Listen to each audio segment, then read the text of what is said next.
10वीं class English. क्या है जनवरी नाइट? ऑथर कौन है? Munshi Premchandra.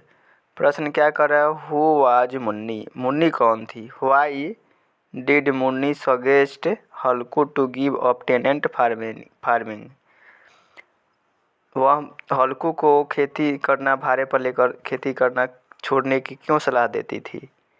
Sketch the character of Munni. Munni का कैरेक्टर बताइए। क्या कहते हैं? Munni was the wife of हल्कू। मुन्नी कौन थी? हल्कू की पत्नी थी। A poor tenant farmer. वह क्या था? गरीब किसान था। Munni advice Halku to give up farming and work as a हार्डियर्स। कहता है कि मुन्नी सलाह देती थी कि खेती करना छोड़ दो और लेबर की तरह मजदूरी करो।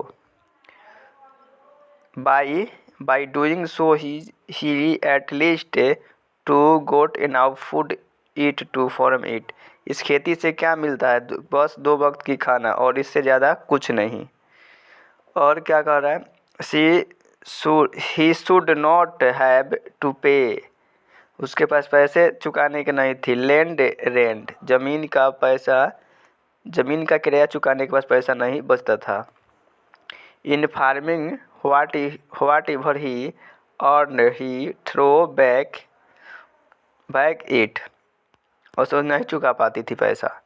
क्या कहता है? And got insult. और उसे इंसल्ट होना पड़ता था, शर्मिंदगी होती थी। In the bargain. जब जमींदार आता था पैसा लेने के लिए तो उसको शर्मिंदगी होती थी।